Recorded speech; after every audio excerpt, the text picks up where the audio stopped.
May piso wifi ka na ba? Tapos gusto mo na lumawak yung kanyang signal range. So, kailangan mong mag-multiple antenna. So, alam naman natin na isa lang yung antenna na inclusion sa ating piso wifi kasi isa lang din yung output niya. So, may mga setup tayo para ma-enable natin siya na makapag-multiple antenna. So, meron tayong 3 ways paano natin siya mamumultiple antenna. Ang una is yung bridge mode. Pangalawa naman is yung naka-switch hub setup. At pangatlo naman is yung naka-VLAN setup. So, sa video na to, ang ipapakita ko po is paano natin siya i-convert into switch hub setup. Ano yung mga requirements natin para sa switch hub setup? So, syempre una, kailangan natin ng switch hub. So, ang gamit natin is Tenda S105. So, kailangan yung rating ng switch hub nyo is naka-gigabit. So, any switch hub naman pwede, basta naka-gigabit siya. So, noon kasi tinry ko yung normal na switch hub lang is malag siya. Unlike kapag naka-gigabit rating, mas smooth siya kapag multiple antenna. So, yung next requirement naman natin is kailangan natin ng isang maikling LAN cable. Okay, so gagamitin natin yan mamaya. And then, isang mahabang LAN cable para doon sa isa nating outdoor antenna. And then, yung ating outdoor antenna. So, reminder ko lang, kapag yung inyong main antenna is naka-compass, yan, naka-compass. So, yung second antenna nyo dapat compass din.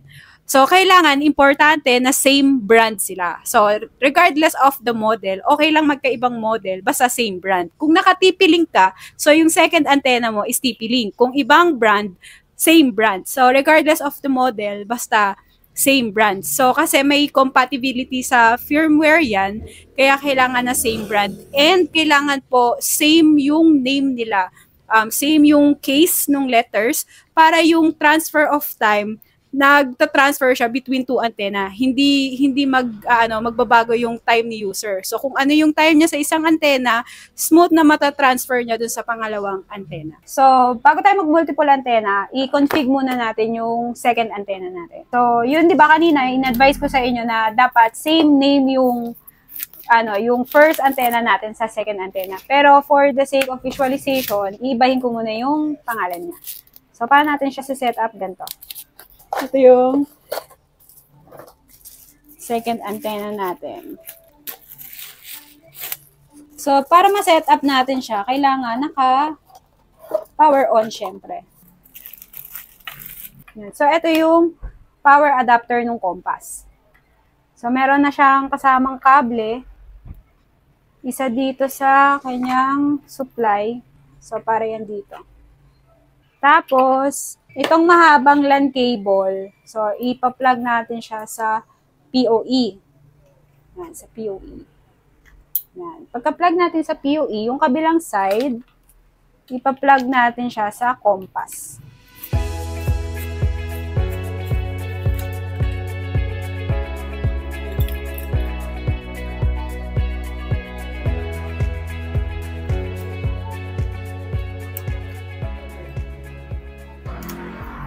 Yan, naka-plug na siya. Yan. So, nagsiset up pa lang tayo ng compass, ha? Yan. So, then, plug natin yung pinaka-power niya.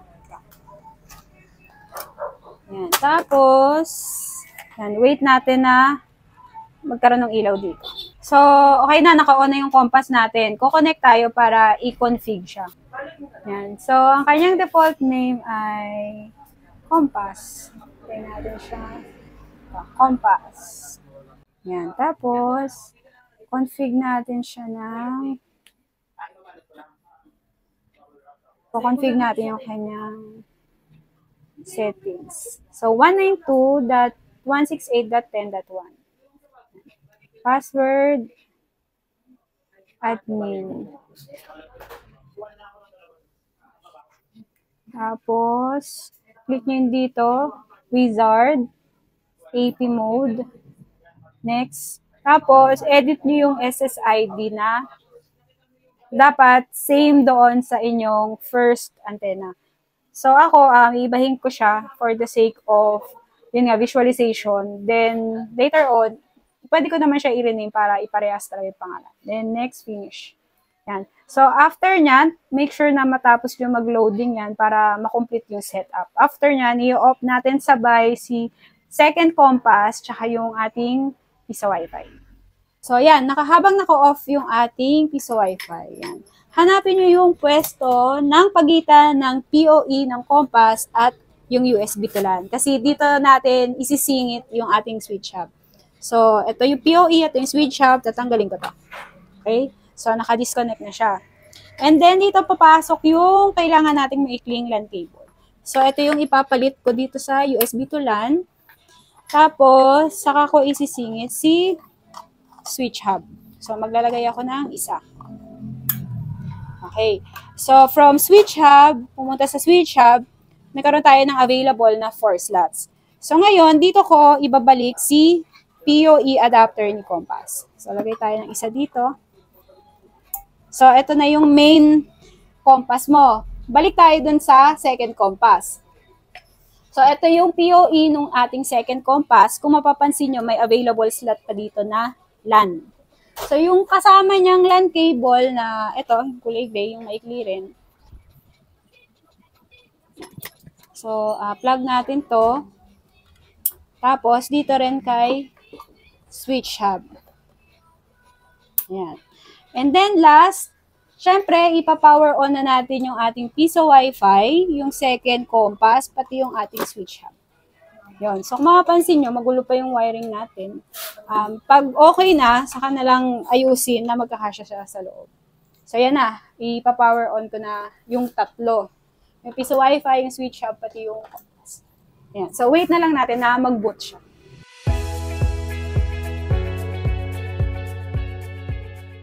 Start up na yung ating piso Wi-Fi. So, double check muna natin. So, kung mapapansin nyo, ito yung dalawa nating antena. Dapat kumpleto yung mga ilaw dito. So, okay itong unang antena natin. Tapos yung second antena natin, dapat kumpleto rin. So, try natin mag-connect. Sa first antena muna tayo. So, ang first antena natin is ito. Try natin. Okay. So, nakakonect naman siya. Sige.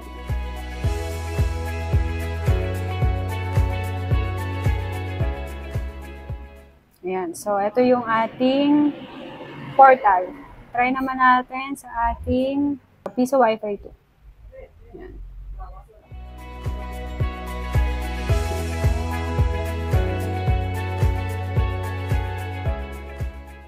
So, ayun. May portal naman siya.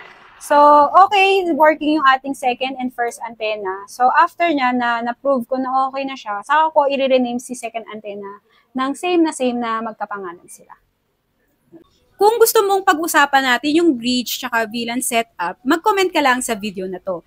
And kung nagustuhan mo yung video natin, huwag mo namang kalimutang i-like yung video at i-follow na rin ang aming TikTok page para makakita ka pa ng mga ganitong content. Maraming salamat mga kanegosyo!